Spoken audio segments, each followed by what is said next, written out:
A lot of theists have trouble accepting that we really don't believe in God. They like to think that deep down we're just suppressing our faith, but when we find ourselves in a really tough situation, we'll revert to our programming, we'll drop to our knees, and we'll start praying. After all, when they look at the world, they see God, so how could we look at the same world and not see Him at all? Similarly, a lot of atheists have trouble accepting that theists really do believe in God.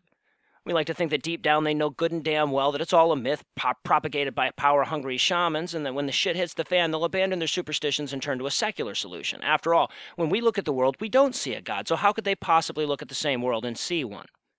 Now, clearly part of this is just a lack of intellectual empathy. They think we've got a God-shaped hole in our hearts, we think they've got a reason-shaped hole in their heads. It's a defense mechanism, kind of like the one where we demonize the opposite side of the political spectrum. It's harder to accept that they've looked at the evidence and come to a contrary conclusion than it is to create a caricature of their opinion and pretend that they're all heartless or stupid or whatever. And I suppose a lot of people would like me to just leave it there. I said something bad about one side, I said something bad about the other side, now can't we all just get along?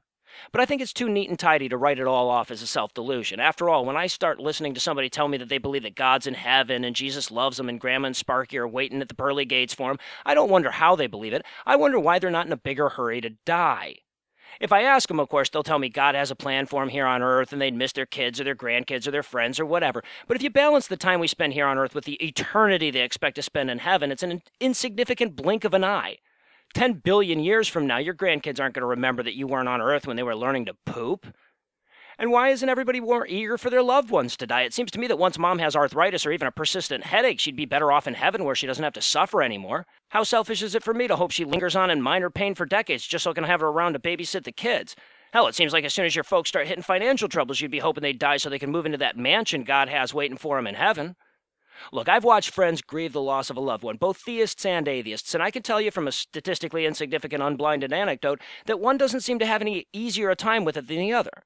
Somehow the person who professed to believe that their loved one is in a mansion with a golden driveway and paradise is every bit as bereaved as the person who believes that their loved one is just gone. How could this possibly be? When I say that I don't think theists believe their own bullshit, it's not something I'm basing on my own psychology, it's something I'm basing on their behavior. If you honestly believed all the way down to your core that you're going to go meet the people that you lose in a perfect world in the clouds after you die, how could you possibly mourn their passing? How could a funeral be anything but a joyous occasion?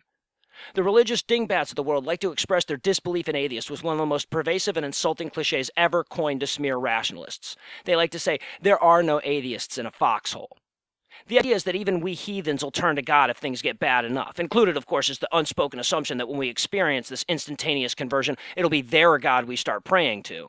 You know, it never seems to occur to them that if that's how it worked, all the Christians in the foxhole would start praying to Allah, Shiva, and Odin just to be on the safe side. But I'd like to submit the opposite. When you're in the proverbial foxhole, myths and superstitions are cold comfort. When the bombs are raining down, nobody's saying, shit, man, I sure hope that one hits us. And if they were, we'd rightly assume they'd lost their fucking minds. I submit that when we're facing the uncertainty of our own deaths, we are all atheists by default. Contrary to the adage, when it comes down to it, there are no theists in a foxhole.